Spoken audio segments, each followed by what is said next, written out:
glasbena podlaga v video lekcijah, v spletnih tečajih, ja ali ne?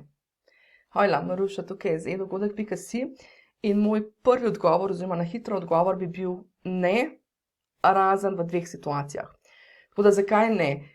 Zdaj, spletni tečaji oziroma video lekcije, če jih snimamo na ta način, da smo gor tako govoreča glava, kot sem jaz zdajle, oziroma da imamo mogoče neko sliko, pa govorimo zraven, v tem primeru je glasbena podlaga lahko zelo moteča stvar za nekatere udeležence. Namreč, ko pakiramo spletni tečaj, oziroma ko pakiramo to video lekcijo, je to ponavadi skupaj, to je skupaj stisnjeno, bi se rekli, to je tako zapakirano skupaj. In ko udeleženec to posluša, nima kontrole nad tem, da bi lahko povečal jakost našega govora, pa zmanjšal jakost glasbe, ali pa obratno, ali pa kakorkoli. Skratka, ko on povečuje jakost zvoka, povečuje oboje, in ko zmanjšuje oboje.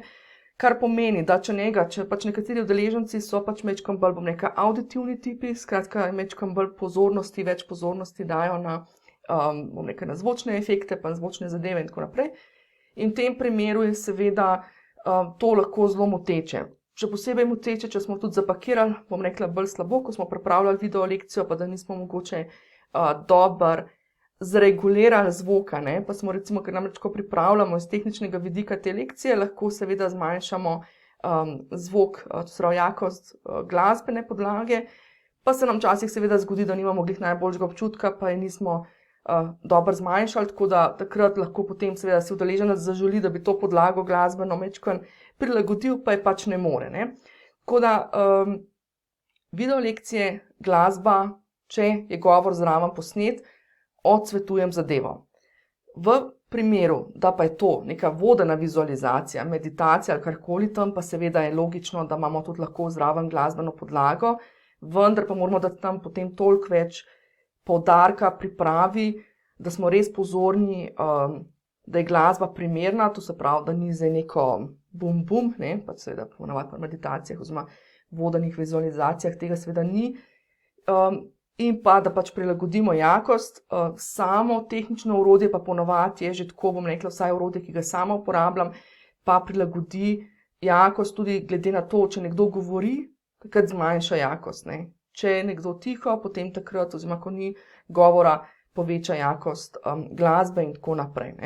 Tako, to je bil prvi razen. Drugi razen je pa, kadar morda pripravimo kakšne video vodiče ali pa karkoli, lahko so vodiči, ki prikazujemo kaj na ekranu, lahko so to video vodiči, ki prikazujemo kaj s telesom, video vodiči, ki prikazujemo kaj v naravi ali kakorkoli. Skratka, če ne razlagamo zraven ustno, recimo, da samo pokažemo mogoče, ali pa da imamo gor na slikicah zraven pripise. V tem primeru pa seveda lahko dodamo tudi glasbeno podlago, spet seveda ne bo primerna in usklajena z vsebino. In pa v tem primeru seveda udeležencem lahko že vnaprej rečemo, da kadar bojo pač video vodiči z glasbeno podlago, da si lahko sami prilagodijo in nekako mogoče z nekimi simboli noter v gradivu zaznačimo, ali pa povemo pred lekcijo, da tam ne bo govora in da si lahko sami prilagodijo svoj zvok in ugasnejo ali pa zmanjšajo ali kakorkoli. Kakorkoli že, v vsakem primeru, kadar govorimo o glasbeni podlagi, dajmo biti pozorni na avtorske pravice. To ni kar neka glasba, ki smo jo pobrali, tamle, YouTube ima svojo knjižnico glasbe, pa kar poberemo, skratka, glasba mora biti ustrezna, moramo preveriti, da ima komercialne pravice in tako naprej. Skratka, od ideje do tečaja te peljem v spletnem programu, spletni edukator, tako da če želiš kaj več takih nasvetov, pa če želiš, bom rekla, nek strukturiran pristop od tega, da bo tvoja ideja mogoče trenutno na papirju ali pa v glavi prišla do realizacije, program spletni edukator.